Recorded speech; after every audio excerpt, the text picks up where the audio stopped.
سارے تعلق رب سے جوڑو، کر دے گا وہ نظر کرم۔ اما بعد فاعوذ باللہ من الشیطان الرجیم، بسم اللہ الرحمن الرحیم۔ یا ایہا الذین آمنوا لا تأکلوا الربا اضعافا مضاعفہ واتقوا اللہ لعلکم ترحمون۔ صدق اللہ العظیم۔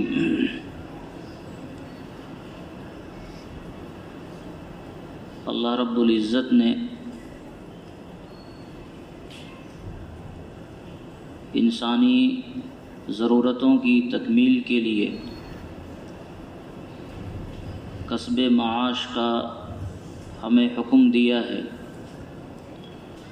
باوجود اس کے کہ یہ دنیا اللہ اور اس کے رسول کی نگاہ میں کوئی حیثیت نہیں رکھتی ہے۔ دنیا کو اور دنیا کی چیزوں کو لہو و لعب کہا گیا، حقیر شے کہا گیا، اسے فتنہ قرار دیا گیا، لیکن اس سے انسانی ضرورت متعلق ہے۔ اس لیے اللہ رب العزت نے اس بات کی اجازت دی کہ آدمی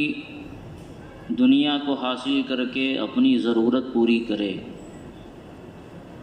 لیکن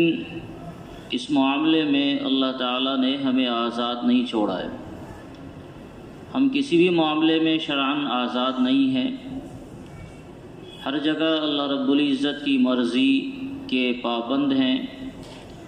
اور بحیثیت مسلمان ہماری ذمہ داری ہے کہ اللہ تعالیٰ کی مرضی کو ہم ہر حال میں سامنے رکھیں۔ تو طلب دنیا کے اندر بھی اللہ تعالیٰ نے کچھ اصول بنائے، کچھ احکامات دیے، کچھ پابندیاں نافذ کی،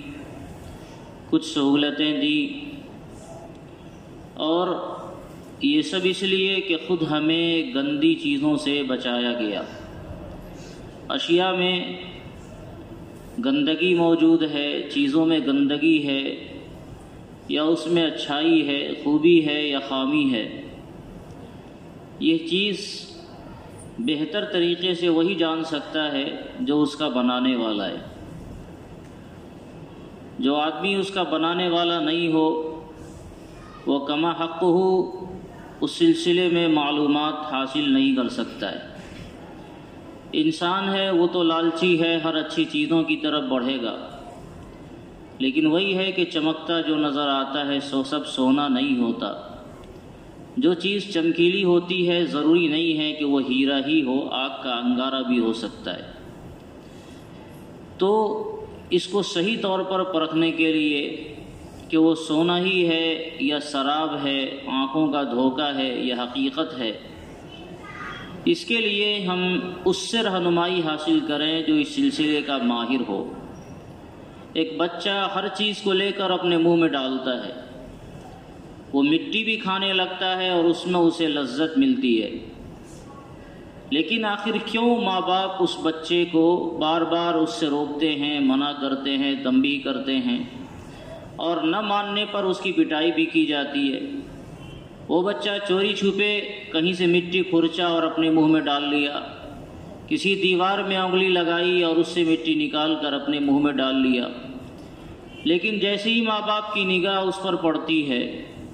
تو ماں باپ اسے تنبیہ کرتے ہیں، اور جو مٹی اس نے منہ میں ڈال لیا ہے، جو گندگی اس نے منہ میں ڈال لیا ہے،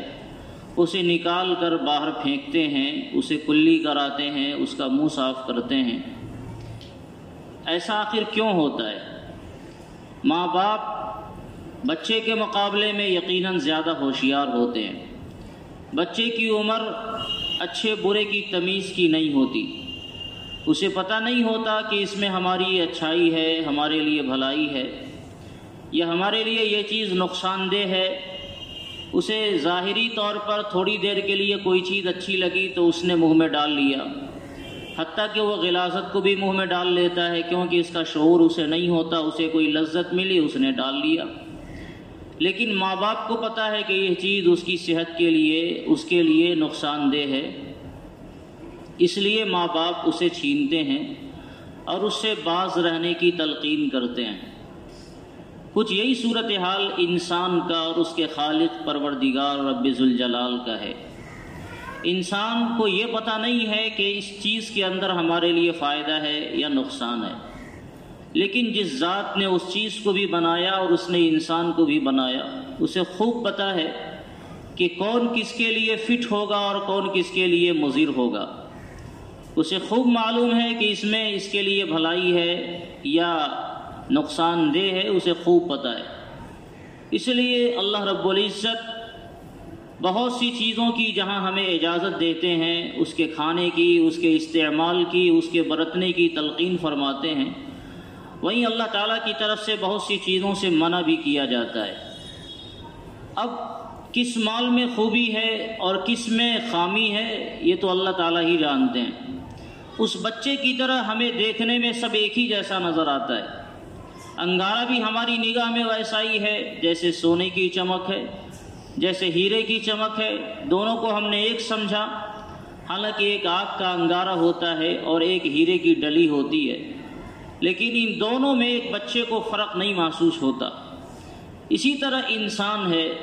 روپے پیسے ہیں، کوئی شے ہے، کوئی جائیداد ہے، یہ دیکھنے میں ایک جیسی ہے، لیکن اللہ تعالیٰ بتاتے ہیں کہ یہ جو طریقے سے تم نے کمایا یہ تمہارے لیے بہتر ہے، اور اس طریقے سے جو تم نے کمایا اس میں گندگی ہے، تمہارے لیے بہتری نہیں ہے، نقصان دہ ہے۔ زمانے جاہلیت میں جب کاروبار اور لین دین ہوتے تھے تو اس لین دین کا ایک طریقہ سود کا طریقہ بھی ہوتا تھا، اور دنیا یہی سمجھتی تھی کہ جیسے ہم سامان لگا کر دکان کرتے ہیں اور اسے بیچتے ہیں، اس سے کچھ نفع حاصل کرتے ہیں، یہ ہمارے لیے جائز ہے۔ تو اگر اسی طرح اگر ہم روپے پیسے کی تجارت کریں،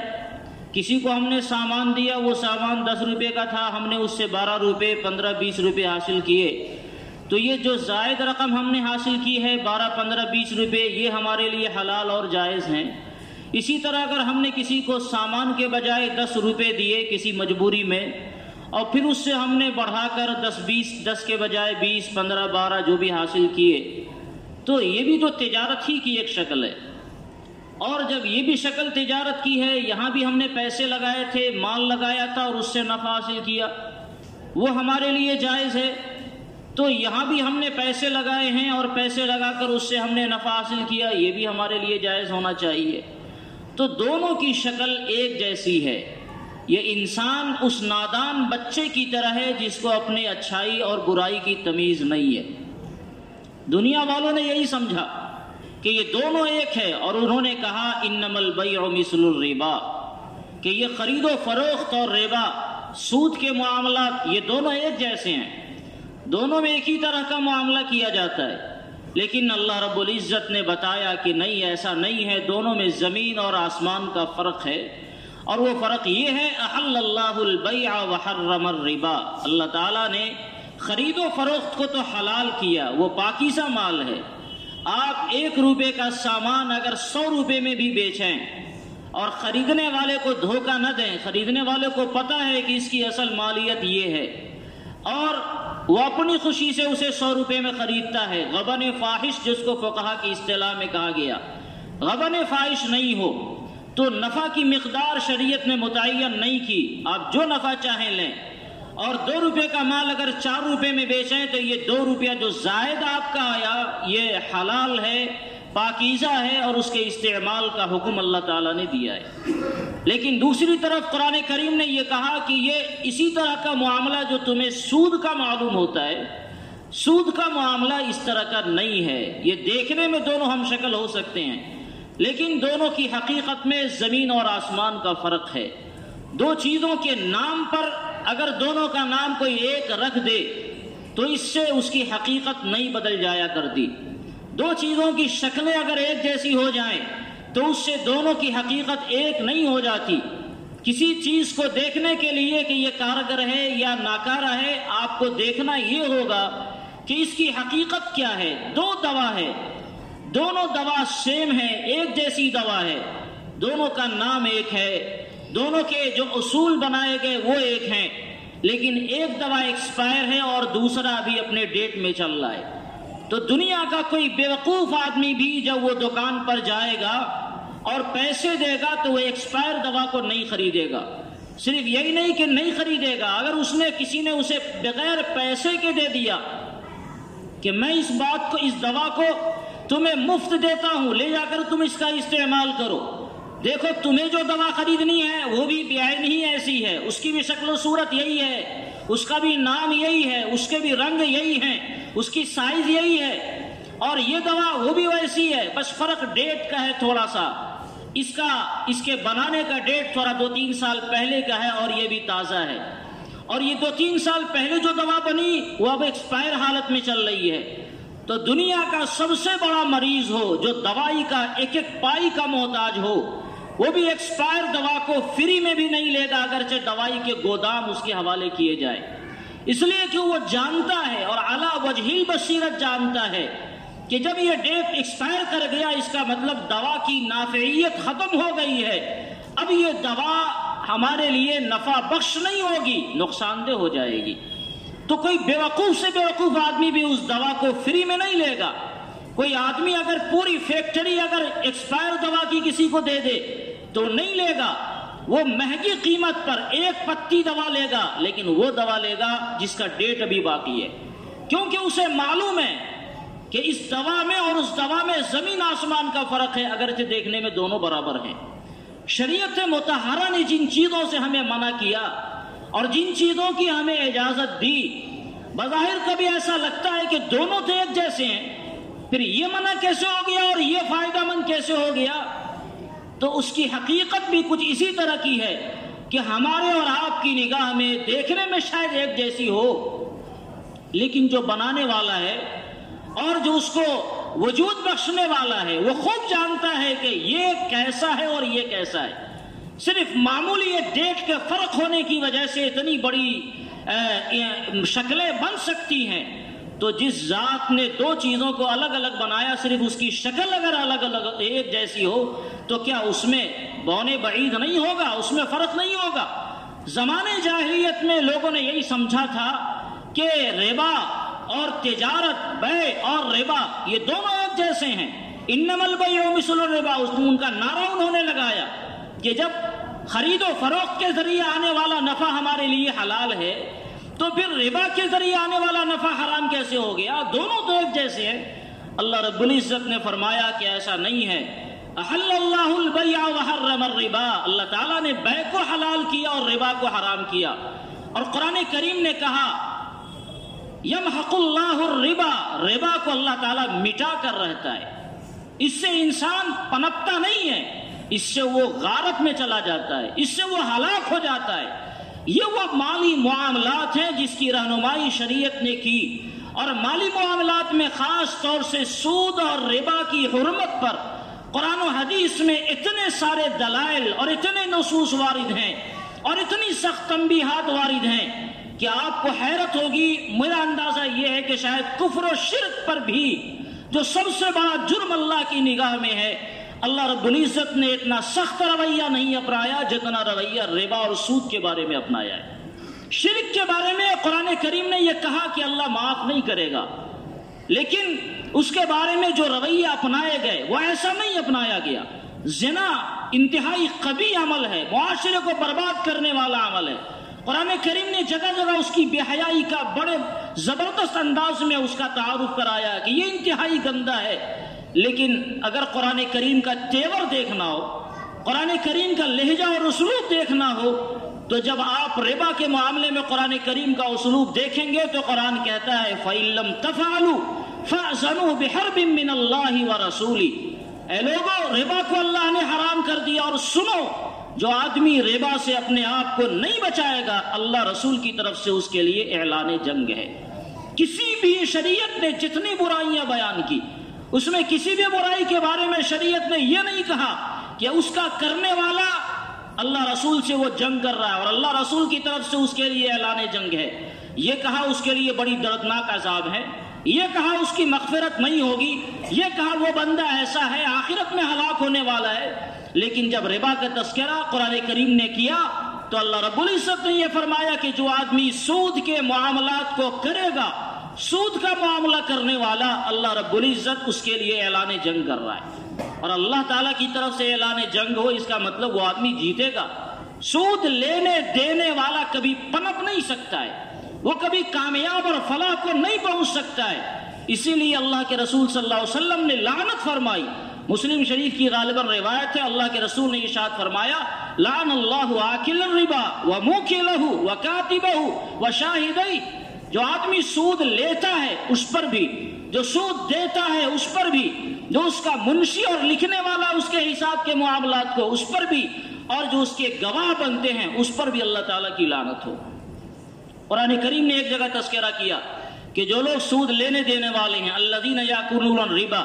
لا یقومون الا کما یقوم الذی یتخبطہ الشیطان من المس۔ کسی کے بارے میں یہ تذکرہ نہیں کیا گیا۔ قیامت میں لوگ اٹھیں گے اور بے خود ہوں گے، کسی کو دوسرے کا خیال نہیں ہوگا، ننگے ہوں گے، وہ سب کے بارے میں ہے۔ لیکن جب اللہ تعالیٰ نے تذکرہ کیا سود کا تو یہ کہا کہ سود لینے دینے والے قیامت میں ایسے اٹھیں گے جیسے اس پر شیطان سوار ہو۔ کسی آدمی کو جنات لگ جائے تو آپ دیکھتے ہیں وہ کیسی مجنونہ حرکت کرتا ہے، اپنے آپ پہ نہیں ہوتا، وہ اپنے بس میں نہیں ہوتا۔ قیامت میں سود لینے دینے والا اللہ رب العزت کے دربار میں جب کھڑا ہوگا تو دنیا دیکھ کر پہچان لے گی کوئی اس کو جنات لگ گیا ہے، یعنی یہ سود لینے دینے والا تھا، سود کے کاروبار کرنے والا تھا۔ آقا علیہ الصلوۃ والسلام نے ایک مرتبہ تو بڑے سخت لہجے میں ارشاد فرمایا کہ سود کے 70 درجے ہوتے ہیں، اس کا سب سے کم درجہ یہ ہے کہ آدمی اپنی ماں سے زنا کرتا ہو۔ یعنی سود کی قباحت کو بیان کرتے ہوئے یہ کہا گیا کہ اس کی 70 قباحتیں ہیں، بڑی بڑی قباحتیں، اور سب سے جو چھوٹی قباحت ہے وہ یہ ہے کہ آدمی ماں سے زنا کرتا ہے۔ انسان تصور نہیں کر سکتا جس بے حیائی کا، جس گناہ کا، جس معصیت کا سود کا لینا دینا، اس کا کم سے کم درجہ بتایا گیا۔ ایک روایت میں آپ علیہ السلام نے ارشاد فرمایا، 1 درہم سود لینے والا 36 مرتبہ زنا کرنے والا ہے۔ ایک آدمی 36 مرتبہ زنا کرے، نعوذ باللہ ثم نعوذ باللہ، اور ایک آدمی 1 درہم 1 روپے کا سود لیتا ہے، تو دونوں کا گناہ برابر ہے۔ اس کا مطلب سود کا گناہ اتنا بڑا ہے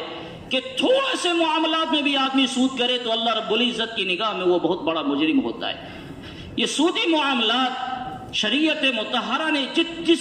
قباحت کے ساتھ اور جس سختی کے ساتھ، جس شدت کے ساتھ قرآن و حدیث نے بیان کیے گئے، اس کا تقاضا یہ تھا کہ مسلم معاشرے میں سود کا تو گزر نہیں ہوتا۔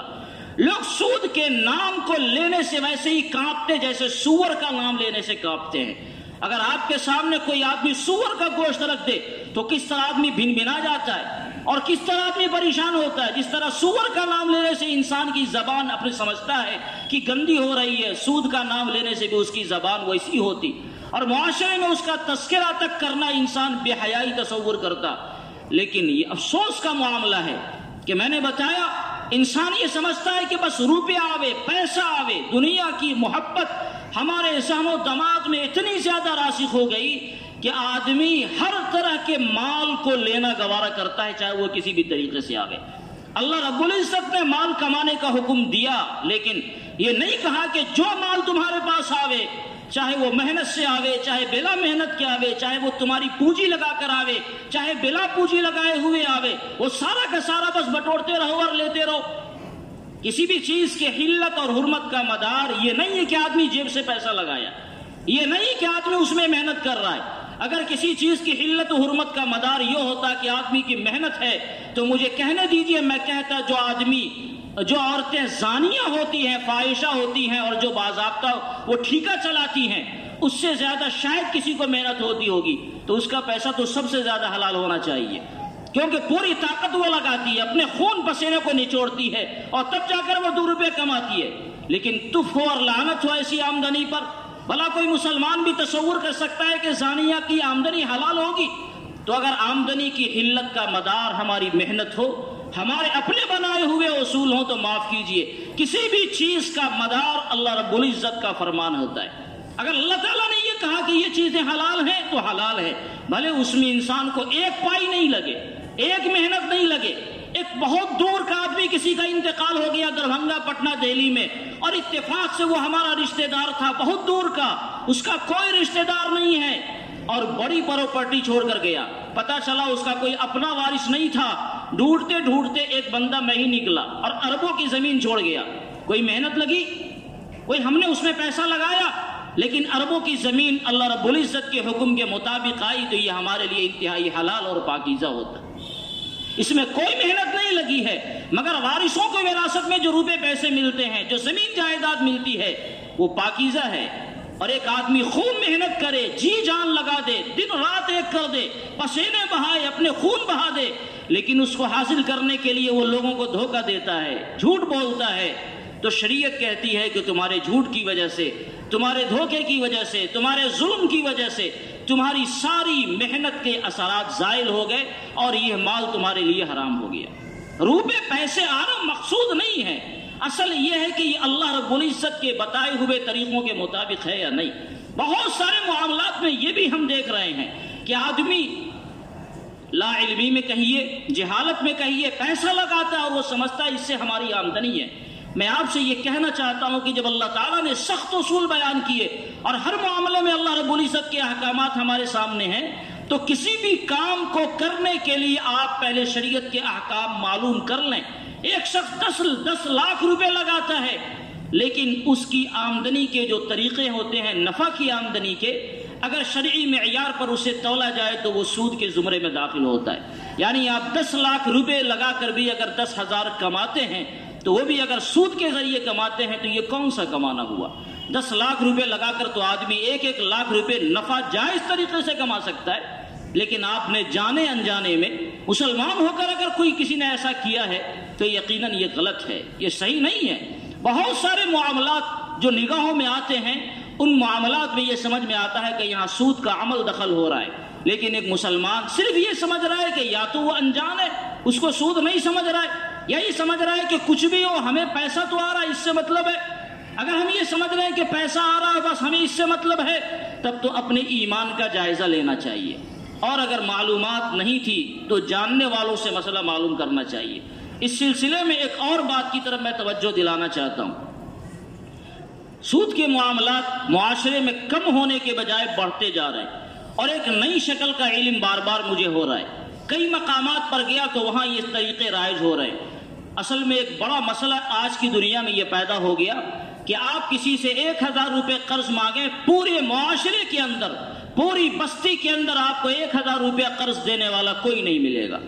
دنیا یا تو دوسروں کے بارے میں اتنی زیادہ بے حس ہو گئی ہے، یا یہ کہ دنیا دوسروں سے اتنی زیادہ بدگمان ہو گئی ہے۔ جہاں شریعت نے دوسروں کی مدد کرنے، ایثار کرنے، اخلاق کا معاملہ پیش کرنے کا ہمیں حکم دیا تھا، وہاں ہمارے معاشرے کی صورتحال یہ ہے کہ ایک گھر میں ایک بیمار بستر مرگ پر پڑا ہوا ہے اور اس کے علاج کی ضرورت ہے، 2-4-10 ہزار روپے اس بیچارے کو چاہیے، اور اس کے لیے بھی کوئی بندہ قرض نہیں دیتا، قرض حسنہ جس کو کہتے ہیں، یعنی بلا سودی قرض، جس میں وہ صرف ثواب کی امید رکھے، اس سے کوئی نفع کی امید نہ رکھے، تو وہ بندہ کیا کرتا ہے، زیور لے جا کر بندھک جسے کہتے ہیں وہ ڈال لیتا ہے، وہاں سے پیسہ لاتا ہے۔ معاشرے کی یہ صورتحال کو بگاڑنے میں ہم سب کا دخل ہے۔ جہاں ایسے لوگوں کا دخل ہے جو لوگ قرض دینے والے ہیں، اس پوزیشن میں ہیں، وہ نہیں دیتے، انہیں ایثار سے کام لینا چاہیے، وہاں ایسے لوگوں کا بھی بہت بڑا دخل ہے جو لوگ قرض لینے والے ہوتے ہیں۔ آپ نے بنیوں کی دکانوں پر دیکھا ہوگا کہ جب وہ ادھار لینے آتا ہے تو اس کی شکل گائے کی ہوتی ہے، اور جب اس سے اس ادھار کی قیمت وصول کی جاتی ہے تو اس کی شکل شیر جیسی ہو جاتی ہے۔ آپ کو جب ضرورت پڑی تو آپ نے 1,000 وعدے وعید دلا کر اور اپنی ضرورتوں کا احساس دلا کر قرض تو لے لیا، اب اس بندے کو آپ نے جو وقت دیا تھا اس وقت پر ادا نہیں کر رہے۔ اس بندے کو ضرورت تھی، آپ اس ضرورت کے مطابق اس کی تکمیل نہیں ہو رہی ہے، اب یہ ذرا سخت سوس کہہ دیا تو آپ کہتے تمہارا کھایا کیا ہے، 2 روپیہ کھایا ہے، تم اتنا دکھاتے ہو۔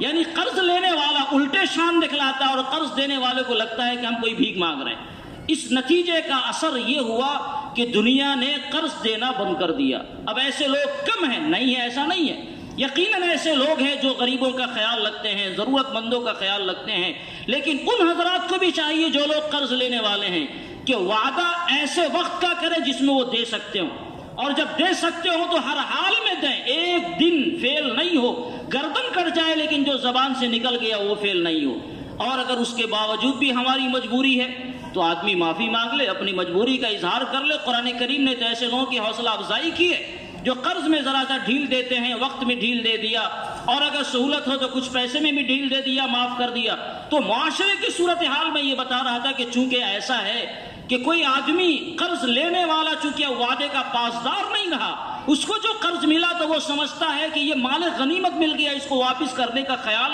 ذہن و دماغ میں نہیں رہتا۔ اسی لیے اب قرض دینے والوں نے بھی ذہن و دماغ سے نکال دیا کہ کسی غریب کی ہمیں مدد کرنی ہے۔ حالانکہ اگر کوئی قرض لینے والا جہاں سودی قرض لیتا ہے اور ہر مہینے 1000-2000 روپیہ وہ سودی نام پر وہ وہاں جمع کرتا ہے، اگر وہی 1000-2000 روپیہ قسط باندھ کر اپنے قرض دینے والے کو دے دے تو اس کا قرض بھی آسانی سے ادا ہو جائے گا اور اس کے دروازے بھی کھلے رہیں گے۔ لیکن چونکہ یہ معاملہ بند ہے اس لیے اب ایک نئی شکل وجود میں آئی ہے۔ میں نے سنا ہے کہ عورتوں کی ایک ٹیم گاؤں گاؤں میں چلتی ہے، وہ ہر گھروں میں جاتی ہے اور ایک تو کمیٹی بندی ہوتی ہے، اس کمیٹی میں غالباً پیسہ جمع کرنا ہوتا ہے اور پھر وہ پیسہ جمع کر کے کمیٹی کے نام پر لوگوں کو قرض دیتی ہے۔ کتنا؟ 1,00,000 2 لاکھ نہیں، 10,000 12,000 15 20 30 50,000 روپے، اتنی معمولی رقم قرض دی جاتی ہے اور یہ سارا دھندا سود کے نام پر ہوتا ہے۔ آپ چاہے اسے جس نام پر لیں، خدا کی قسم یہ سارے دھندے سود کے نام پر چلتے ہیں۔ کمیٹیوں میں اگر کمیٹیاں اس طرح بنائی جائیں کہ مثال کے طور پر 10 بندے نے کمیٹی بنائی اور ایک مہینہ ہر مہینہ سب کو جمع کرنا ہے اور قرآن اندازی سے یا آپسی اتفاق سے صلح کے ذریعے ایک مہینہ اس کو دے دیا جائے، ایک مہینہ اس کو دیا جائے، اور تاخیر کی بنیاد پر کوئی رقم کسی سے نہ لی جائے۔ ہاں یہ کہ اگر تاخیر ہو رہی ہے تو اسے کہا جائے، پابند بنایا جائے کہ آپ اپنا مہینے کا پیسہ ادا کریں، کوئی رقم نہ لی جائے، تو اس کی تو گنجائش ہے۔ لیکن اس میں بھی آدمی ٹینشن کا شکار ہوتا ہے۔ ایک نیک بندہ میرے ذہن میں ہے اس ضلع کا جو کمیٹی چلایا کرتا تھا اور اس سے تنگ آ کر، اس سے پریشر میں آ کر، نیک روزہ نماز پڑھنے والا، داڑھی رکھنے والا، باشرہ ہر وقت مسکرانے والا، جب اس سے تنگ آ گیا کمیٹیوں سے تو اس نے لوگوں سے معافی تلافی کی، گھر گیا اور پھر مسجد میں جا کر غالباً اس نے نماز پڑھی اور مسجد میں زہر کھا کر وہیں سو گیا۔ یہ میری نگاہ میں بھی ایسے لوگ ہیں۔ اللہ معاف کرے، یہ کیوں ہوتا ہے؟ اس لیے کہ ہم نے ایک جنجال اپنے سروں پر پال لیا ہے اور صورتحال اتنی خراب ہو گئی کہ مائیں بہنیں 10,000 20,000 قرض کے نام پر، اسے نہیں پتا کہ یہ قرض سود میں داخل ہے یا نہیں، اسے تو بس یہ کہ ہماری فلاں ضرورت پوری ہو رہی ہے اور اس ضرورت کی وجہ سے یہ قرض بآسانی مل رہا ہے اور بہت انٹرسٹ تھوڑا ہی لگتا ہے، 100 ہی روپیہ دینا پڑتا ہے۔ یاد رکھیں سود کا پیسہ چاہے آپ 100 روپیہ نہیں 1 پائی دیں تو اللہ رب العزت سے وہ بھی اعلان جنگ ہے۔ اتنا سخت معاملہ سود کے معاملے میں قرآن و حدیث نے بیان کیا کہ اس کو سننے کے بعد، اس کو جاننے کے بعد ایمان والا بھوکا مر جائے گا، ایمان والا بے گھر ہو جائے، لیکن خدا کی قسم کبھی وہ یہ نہیں گوارا کرے گا کہ 1 روپیہ میں سود کے نام پر کسی سے لوں یا کسی سے دوں۔ بڑی بڑی ہماری ضرورتیں یقیناً سامنے آ سکتی ہے، ساری ضرورتوں کو پوری کرنے والی ذات ایک اللہ رب العزت کی ہے۔ جس دن ہمارے ذہن و دماغ میں یہ یقین پیدا ہو جائے کہ سب کرنے والی ذات اللہ کی ہے اور ہم مانگنے والے اللہ رب العزت سے مانگنے والے کی طرح مانگیں، تو مجھے اللہ رب العزت کی ذات سے پوری امید ہے کہ اللہ تعالی ہماری ضرورت کو پوری کرے گا، چاہے وہ چھوٹی ضرورت ہو چاہے بڑی ضرورت ہو۔ اس کے لیے سود کے معاملات میں اپنے آپ کو ہاتھ ڈالنا یہ بہت نقصان دہ ہوتا ہے۔ اللہ تعالی ہم سب کی اس سے حفاظت فرمائے، اور خاص طور سے میں نے جس کی طرف اشارہ کیا کہ اب گھر گھر میں یہ رواج دھیرے دھیرے عورتوں کے ذریعے داخل ہو رہا ہے۔ اگر آپ حضرات کے علم میں ہو تو عورتوں پر کنٹرول کریں، ان کی ضرورتوں کو مختصر کریں، ان کی ضرورتوں کی تکمیل کا ہم خود انتظام کریں اور کوشش کریں کہ یہ سارے معاملات ہمارے بلا سود کے ہوں۔ معاشرے میں ایسے افراد کو یقیناً قربانی دینا چاہیے جن حضرات کو اللہ تعالیٰ نے کچھ دیا ہے، کچھ حوصلہ دیا ہے اور اللہ تعالیٰ نے انہیں نوازش کی ہے، ایسے غریبوں کا خیال رکھ کر ان غریبوں کی حوصلہ افزائی کرے۔ اگر انہیں ضرورت ہو انہیں قرض دیں، اور ان قرض لینے والوں کی ذمہ داری ہے کہ جو وقت انہوں نے دیا ہے اس وقت کی پابندی کے ساتھ قرض کی ادائیگی بھی کرتے رہیں، تاکہ ان بیچارے کا بھی کام چلے اور آپ کا بھی کام چلے۔ اللہ رب العزت ہم سب کو کہنے سننے سے زیادہ عمل کی توفیق عطا فرمائے، اپنی مرضیات پر چلائے اور آخری سانس تک مسلمان بنا کر رکھے۔ آمین و آخر دعوانا